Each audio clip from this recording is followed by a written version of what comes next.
All right, we're live. You're good to go. Okay, I'd like to call the meeting of the Economic Development Committee to order.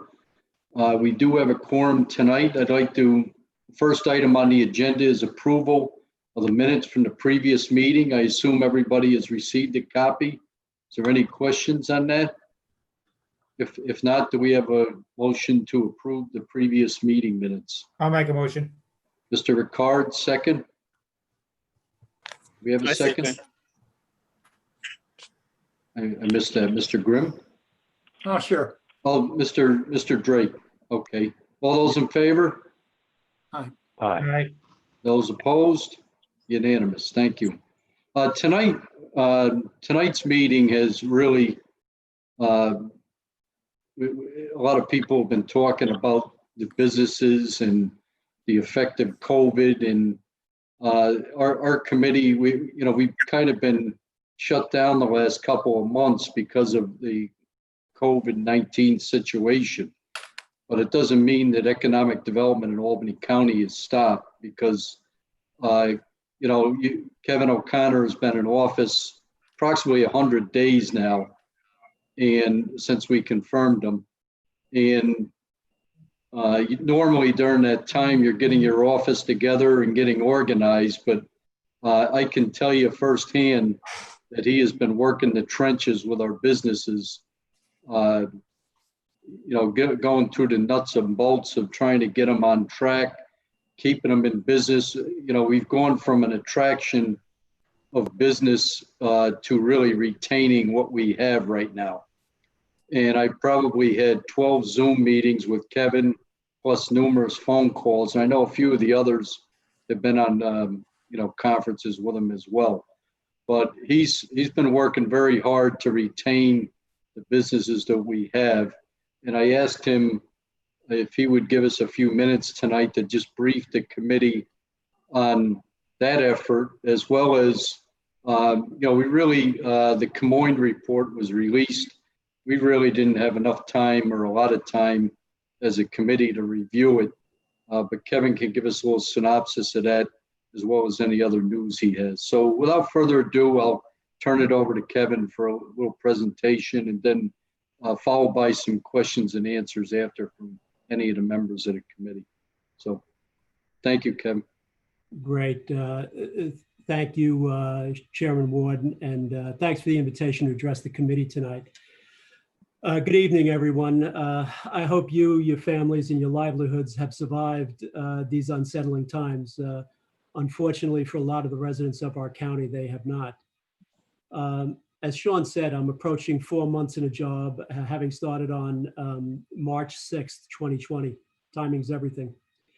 I was almost immediately sidetracked by the COVID-19 pandemic's disastrous effect on the county's business and Governor Cuomo's executive order, New York State on Pause, which took effect on March 20th, calling for 100% closure of all non-essential businesses in the state.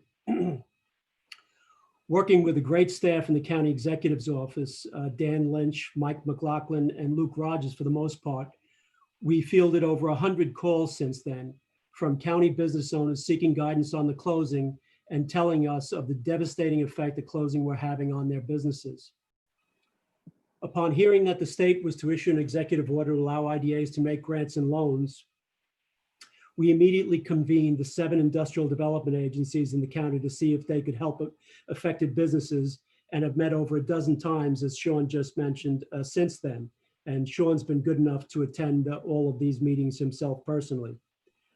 Unfortunately, the executive order never came out, and a well-intentioned but misguided bill was passed by the state legislature to allow IDAs to make small grants and loans to businesses affected by COVID, which is still being discussed by the group, having just met again this afternoon. I think the general consensus is that it's the bill and the program is more trouble than the benefit it would provide. Additionally, though, on the COVID business relief front, the county executive approved the Albany County Business Development Corporation, also known as the Altech Loan Fund, administered by the Chamber of Commerce, to apply to the Federal Economic Development Administration for a $10 million COVID loan fund for Albany and the surrounding counties, which the Chamber tells us is expected to be approved by the end of July or the beginning of August. As you all know, the phase one reopening in the capital region started on May 20th. And had it not been for the county executive's intervention, advocacy, and leadership, phase one in the capital region would have been delayed by weeks. As called for in the economic development strategy the county issued earlier this year, we have now begun the implementation phase, and the county executives convened the ad hoc working group on the implementation of the strategy, which met for the first time earlier this week, and which includes representatives of business, government, and government leaders, including county legislators Andrew Joyce, Sean Ward, Todd Drake, and Bill Clay. We plan on meeting throughout the month of July towards the creation of an Albany County-wide economic development entity. We are the only county in the 8-county region without one. The ad hoc committee will need to make decisions on its structure, governance, and most importantly, funding. This is not going to be easy, but this must be a collaborative effort amongst the business and government interests in the county, or it simply will not succeed. In closing, it is my firm conviction that this entity will be needed even more so than originally thought out as we emerge from the COVID pandemic. It will help jumpstart our region's economy by assisting businesses reopen, getting people back to work, and particularly our smaller businesses, and even more so our minority and women-owned businesses who have been hit hardest by the shutdown. We need an entity to help promote business in our hill towns, our cities, our distressed neighborhoods in our cities, as well as in our towns. Just a final word on the study that the county executive released early.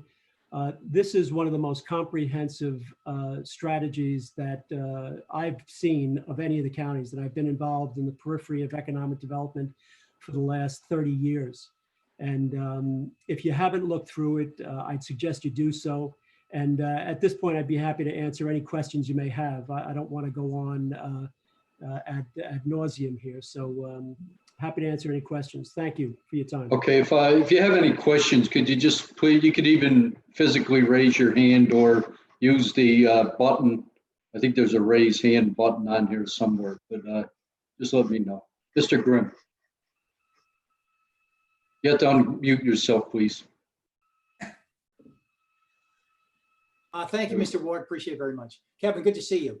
I read the report, and there are a lot of interesting things in it for sure. And it's very candid because it talks about, you know, our negative image in many respects, which is something I feel like we need to address. But what about the funding of a potential organization that you're talking about? Where do you suppose that money might come from? Well, I think, Mark, that's going to be a decision that the county executive and the legislature have to come to. In other counties, you know, in Schenectady County, the Metroplex, which is a state chartered public authority, they derive $8 million a year from their sales tax revenue. In Saratoga County, it's a combination of business members providing support and some county tax levy dollars. In Rensselaer County, it's funded by the fees generated by the Rensselaer County IDA. So it could be any of those or above. You know, I thought that in the study mentioned the possibility of perhaps the hotel tax, but apparently that was dedicated to the Convention and Visitors Bureau and the Capitol Center for the next 3 years. So that's going to be a challenge, but I think that there are ways to do it. I think the private sector will step up and become members, if you will, but I don't think that's going to do the whole thing. I think we're going to have to identify other sources of revenue, and the better source would be some kind of continuing or recurring revenue. Yeah, because the hotel tax, of course, a percent of that goes to Discover Albany. Right. Which is our tourism arm, if you will, basically. Right. And they Do do you envision, now my concern is, are we going to have two organizations now? Or do you envision some kind of coming together of those two groups? Or are we going to have two groups that are competing, you know, for revenue, frankly? So how do you envision your relationship with Discover Albany? Yeah, it's a good question, Mark. We've met with Jill, who runs the Visitors and Convention Bureau, and she's very amenable to working with us. I see this working hand in hand. You know, Jill's organization is really about tourism and attracting conventions and events and promoting the tourism of the region. You know, while we're involved in, you know, what I think in this priority is the retention of existing business, the growth of new business, and lastly, the attraction of businesses from outside the region. I think they're two separate things, and I think you have to do it all. You know, the other counties do, and they, you know, I would say, you know, Mark, as you know, Saratoga County's been killing it for the last 20, 30 years on this front. And they both have a very robust tourism arm and a killer economic development group. Yeah. Thank you, Kevin. Thank you, Chairman. Well, I see that Mike McLaughlin and Luke Rogers is on, and are both on, and Kevin has mentioned them before, but I'd be remiss if I didn't thank them. I am probably on the phone or emailing both of them every day about economic development issues, in not only in my community, but around in the district and around the county. But I want to thank them while we're on right now. Is there any other questions or comments? Good to see you back, Dustin. Mr. Miller, is that you? No? No other questions, comments? Well, look, Mr. Ward, Chairman Ward, as long as there's no other questions. Keep going, Mark. Kevin, what is the principal thing you'd like to change to really get us going? What if there's just one principal thing? What's your passion? Well, I think, Mark, the thing that struck me from day one is the readiness of the economic developers throughout the county, whether they're in the towns, the cities, is to collaborate and coordinate and get things done. You know, I was in the job no less than a week when I had a call from a fellow who wants to locate a 25,000 square foot commercial bakery here. We've been working with a couple of the towns that this fellow's been looking at. And I think, you know, the thing that I think is the most important thing that we can do is coordinate the activities of the county. That's not to say that the towns and the cities and the hill towns don't have a role in what goes on in their respective communities. But I think I've seen a real desire for an entity to help coordinate and to get, try to pull the county together. And I think that's something that I'm pretty excited about. I think Sean can tell you about these meetings that we've been having with the 7 IDAs. I mean, these people are great. They're real professionals, in Bethlehem and Guilderland and Cohoes and Albany, Green Island. These are real professionals who run these IDAs, and I think they're all inclined to do the right thing, and I think they're all supportive of seeing a county economic development entity come to play. Kevin, we've got a county here that can. What do you say? Crossgates Mall is pulling its hair out right now. Yeah, I know. What do you say? One of the concerns I have with the governor is the lack of consistency of the policies. For example, there's some air conditioning systems that are the same as the malls, and that's what's driving them nuts. Is that in some places the air conditioning is okay, in some places it isn't. What are you telling them now, given their level of frustration? Well, we've talked to the folks from the pyramid companies, runs the mall, and they're in a tough situation. There's not a whole lot. Now, we all know that malls were not actually in spectacular shape going into COVID. Mall traffic had fallen off over the years, but Pyramid had, a plan to diversify some of their holdings up there and get into some other types of development. I think with what, Mike and Luke and I participate in these regional control room calls every day with the governor's office and the other county executives. And with what we hear going on in some of the states in the South and the Southwest, Mark, it's pretty scary. And the state is really thinking long and hard about when, how, and if they're going to let different types of organizations open. And the one that I think they're struggling with the most is ones that have high concentrations of people indoors. And they're trying to figure out, what do you do with the air handling systems and filtration? And, listen, this is a bad situation all the way around. But I think the worst thing that could happen to our businesses is that if they reopen, they restock, they hire back up, only to be hit with another closure. That would be the final straw for many of these. That would be devastating. We're seeing that in other states already. But we're doing it differently than other states. I mean, we have been, pretty cautious. Maybe what I really like about Dan McCoy is he's underscored the need to be responsible, but he's always pushing the governor to kind of, see if we can't open things. I think he struck exactly the right balance. And I really appreciate that. And please share my thoughts with Dan, because I think he's got exactly the right balance. I agree with that. Do we, Approach. Sean, is there anything else to discuss?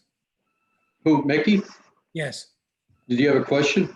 Oh, no, I was just wondering if there was anything else to discuss. No, not on the agenda. No, this is, we're in the Q&A. Thank you. Mr. Reinhardt. Yeah, I'm not on the committee, but I do want to say hello to Kevin. I think I met you about 30 years or so ago when you were working in the Cuomo administration. I was at NYSERDA at the time. Bill, you look familiar to me when I saw you come on. Well, that is a hell of a compliment for 30 years ago. He looks a lot older. Yeah, and I didn't even get my hair cut like Nate did.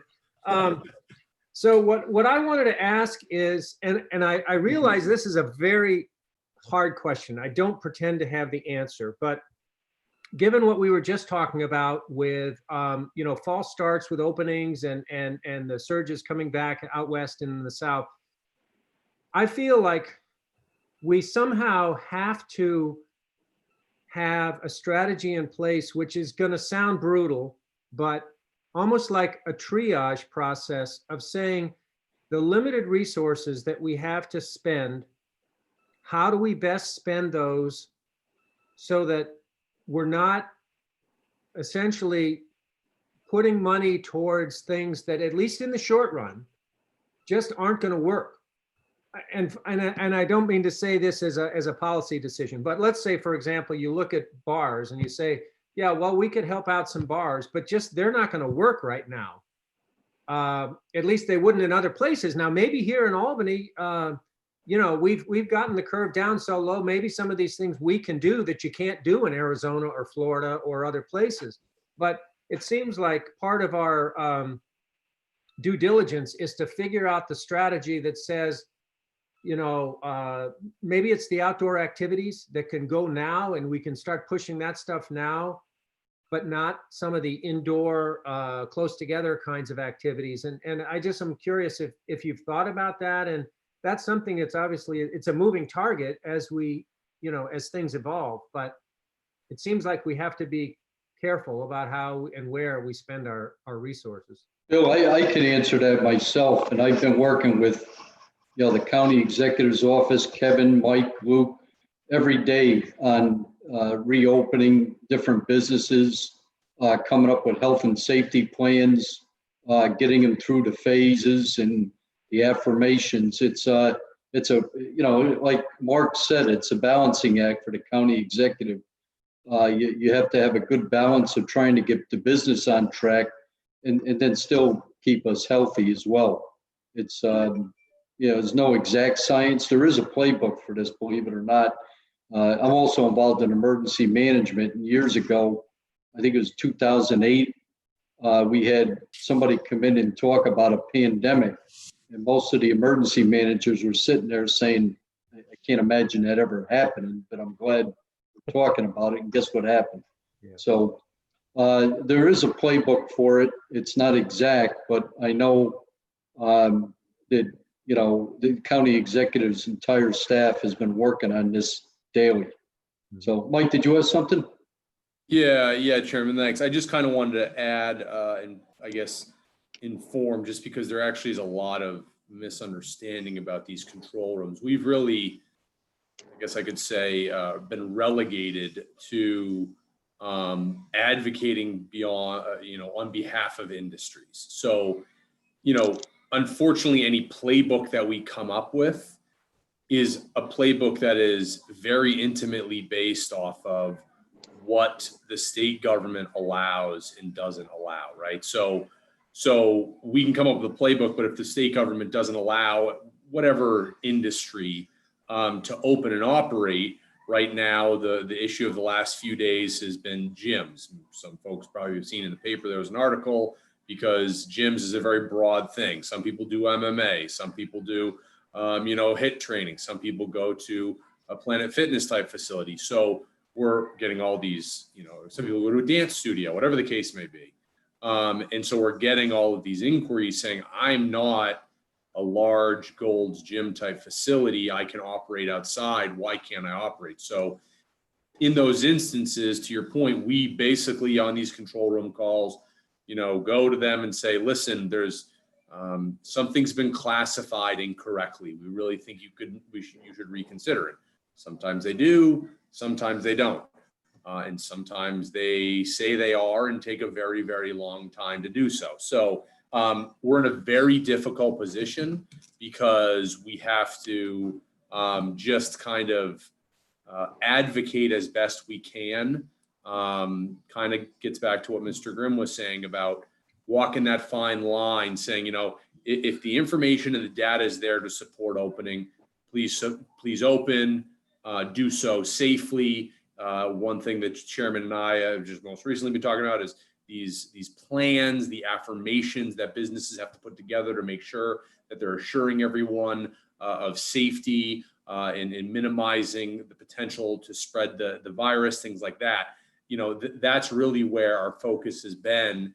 And, and I would love to say we have more control on deciding which segments of the economy get to open, but up to this point, it hasn't really worked that way.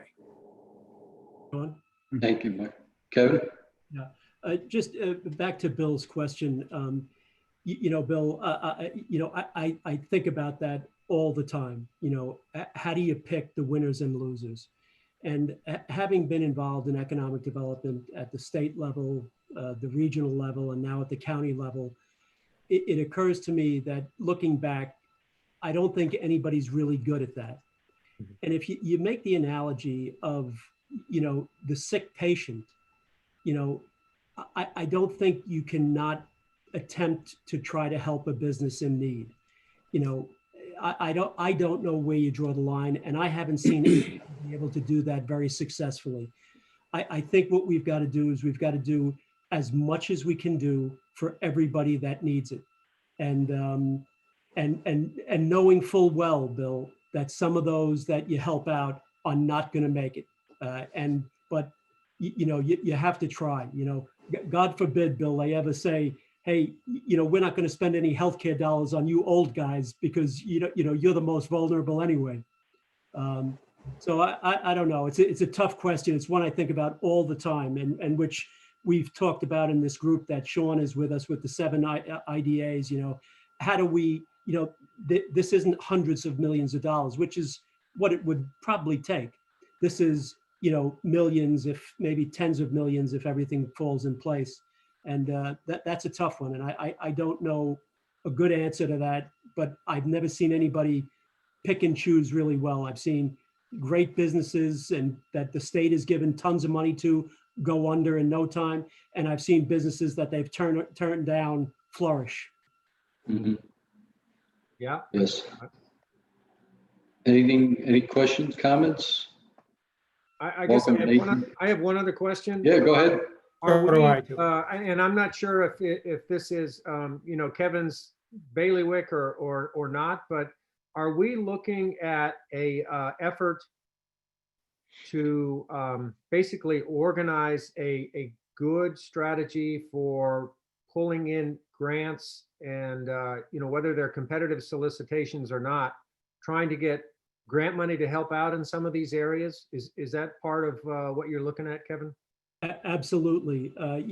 Mike McLaughlin's been working with some of the folks in the county on some county-owned property about that may have some levels of environmental contamination on there, and which renders the property almost useless to any private developer. But the thing that this new entity could do is we might be able to get some grants from the state or the federal government, mitigate the environmental impacts on that property, and then turn it around and flip it to a developer to, put it back on the tax rolls and get it up and going. But Bill, you're exactly right. That's exactly one of the things that this organization would do. Bill, Mr. Ricard. Thank you, Mr. Chairman. And just to reiterate what Mr. Reinhardt just alluded to, Kevin, and I know we discussed this during your confirmation hearings. I just want to make sure, I represent the 17th Legislative District in the city of Cohoes. That comprises a good portion of Remsen Street.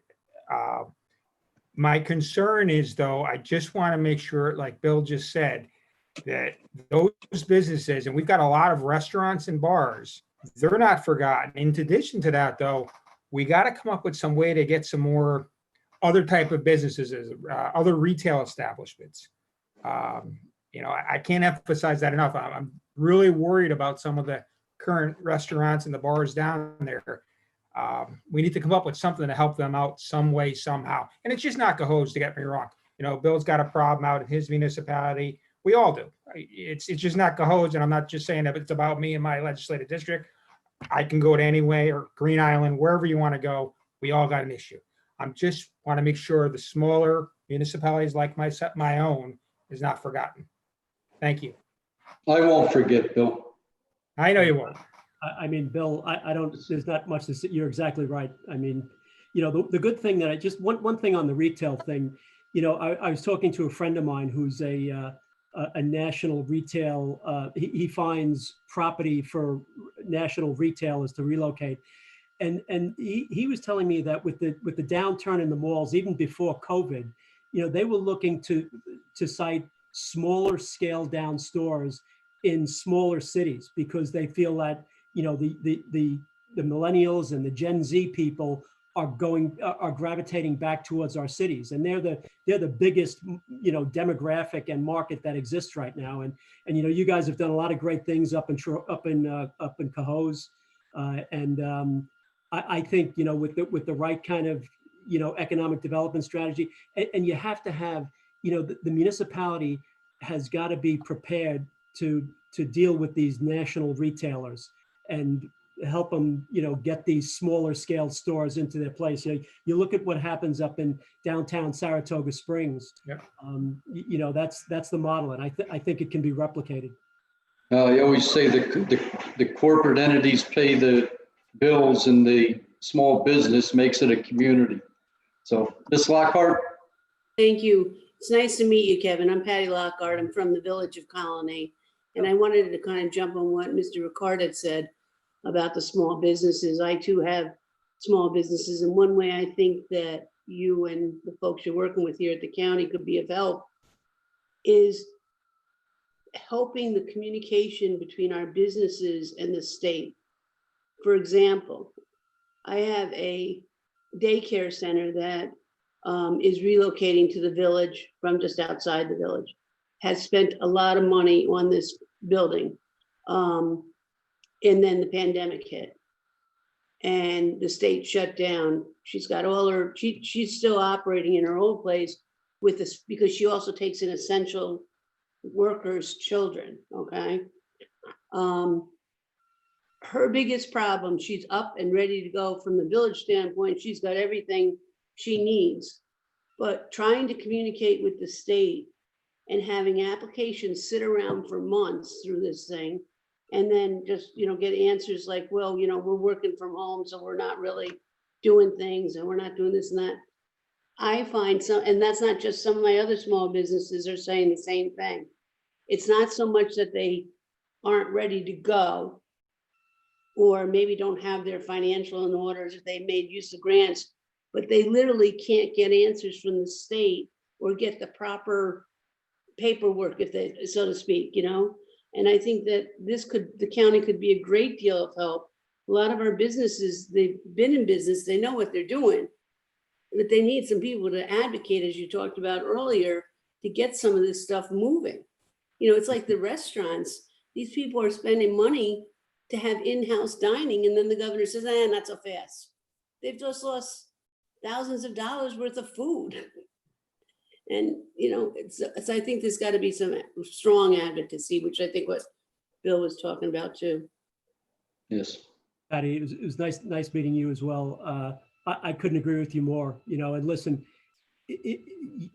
who could be closer to the state government than those of us in Albany County here? And I think, the county executive has opened up a spectacular line of communication with the Cuomo administration, with the state, his leadership on the pandemic, his role as the head of the Association of Counties, his role as the national head of the National Association of the Counties has given him some stature and some clout that I think can be leveraged in ways that would benefit all of the businesses. And one more thing, when I ran the Center for Economic Growth 20 years ago, one of the things that we did that proved to be very effective is we brought together our state assemblymen and senators, assemblymen and women, and we brought them together and told them, hey folks, listen, these are the priorities that we have. This is what we'd like to see happen. And through gentle persuasion, we tried to get them to do things. Now, we also had the good fortune of then Senator Joe Bruno becoming majority leader, and then all sorts of great things started to happen.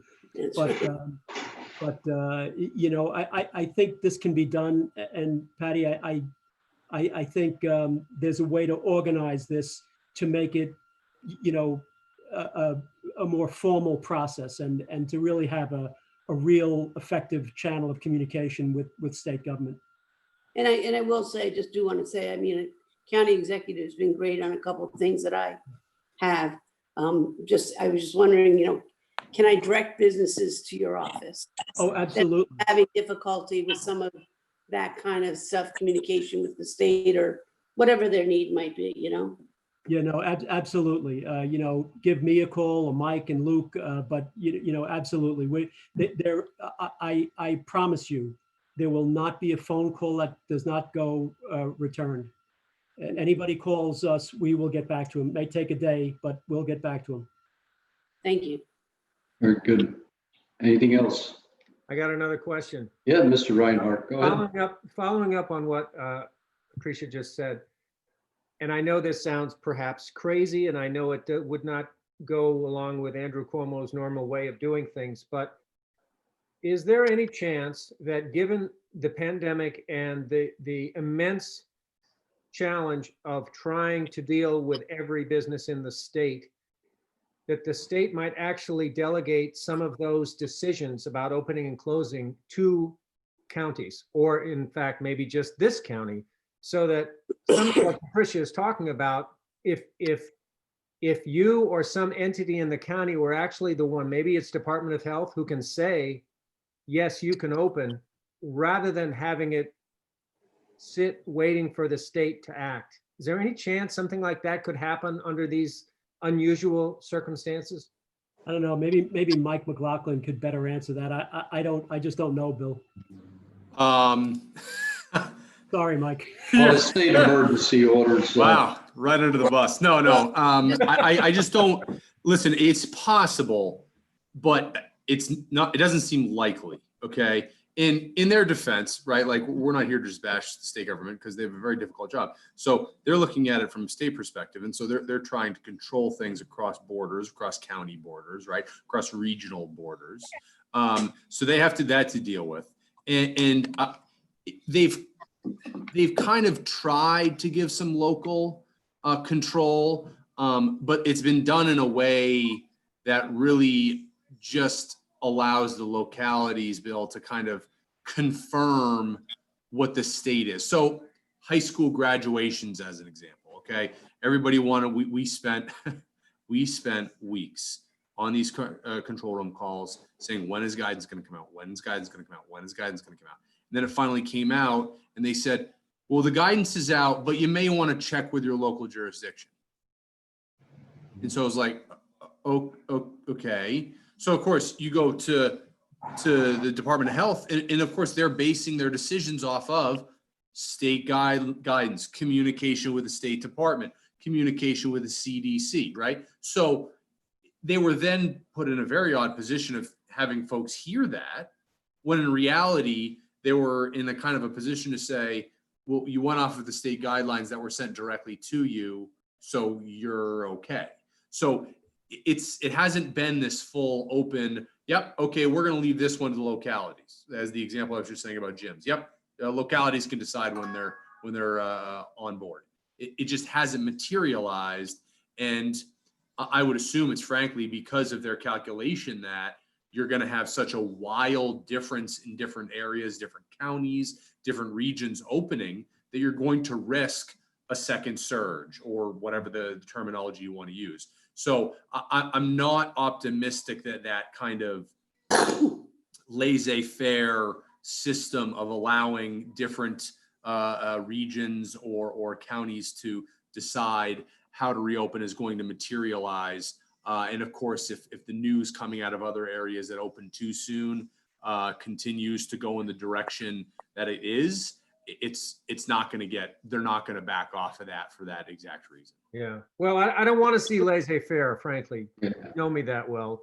Mis- But I do think that if there was a way to delegate to the locals the authority to use same guidelines, but to make a decision faster, that could potentially be helpful. Yeah, hey, just Sean, one thing in Yeah, this. yeah, Kevin. Bill, Mike and Luke and I work for a very impatient guy in the county executive. You know, we actually, under Mike's leadership, we actually developed our own reopening plan for the region. You know, we worked with our consultant, Camoin, and we spent a lot of time on this, and it was a pretty good plan, in my opinion. We were told thanks, but no thanks. So I think it just illustrates Mike's point here that it's probably unlikely that they're going to delegate this authority to the locals here. But Yeah. not Okay, I got Ms. Lockhart and then Mr. Efficoro right after. Thank you. I just want to clarify something, because I don't think that the governor is going to relinquish that control either. And what I was referring to more was the businesses having a place to go to be prepared for when that's going, not that they know when it's going to happen, but what they need to do. I had at the beginning of this, you know, landscapers saying, do I qualify as essential or not? I got one, I got two.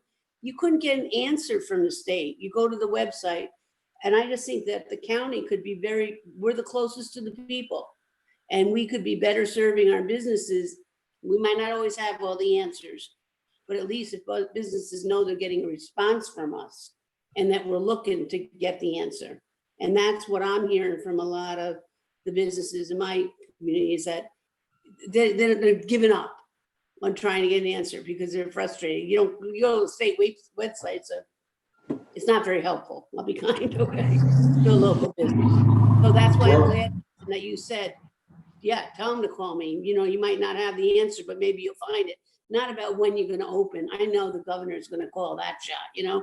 But there's people that wanna get ready for when that day comes and be ready to be on the ground running, you know, and have all their ducks in an order, so.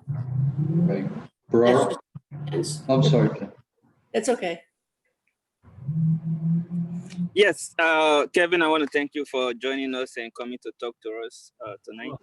And also, I have a quick question. Do you have like a list of resources for a directory for small businesses?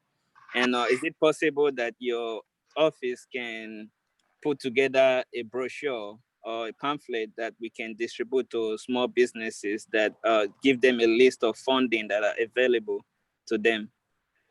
Yeah, we do not have a prepared, a printed brochure to that effect. But if there are any businesses that you're aware of, give them my number, have them call me.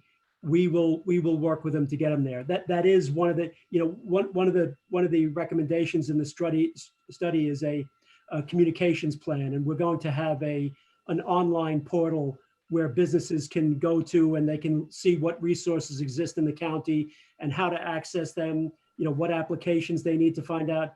But until we get the entity up and running and all that stuff said, have them call me directly. And, you know, my phone number, I give my cell phone number out to anybody and everybody.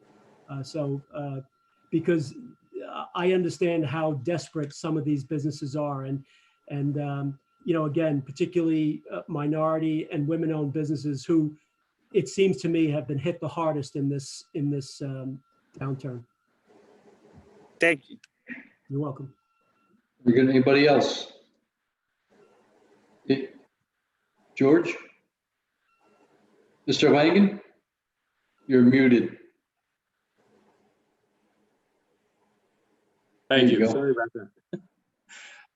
Kevin, I was just wondering, what's your method of preference for people to get a hold of you? What number would you prefer? An email that we give out?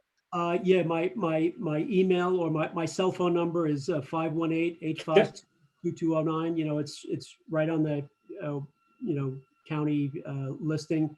My email, I'm pretty good about returning it, you know. And listen, I ran my own company for, you know, 15 years, and the thing that I found was that no matter how bad and how mad a customer is, the worst thing you can do is not call them back.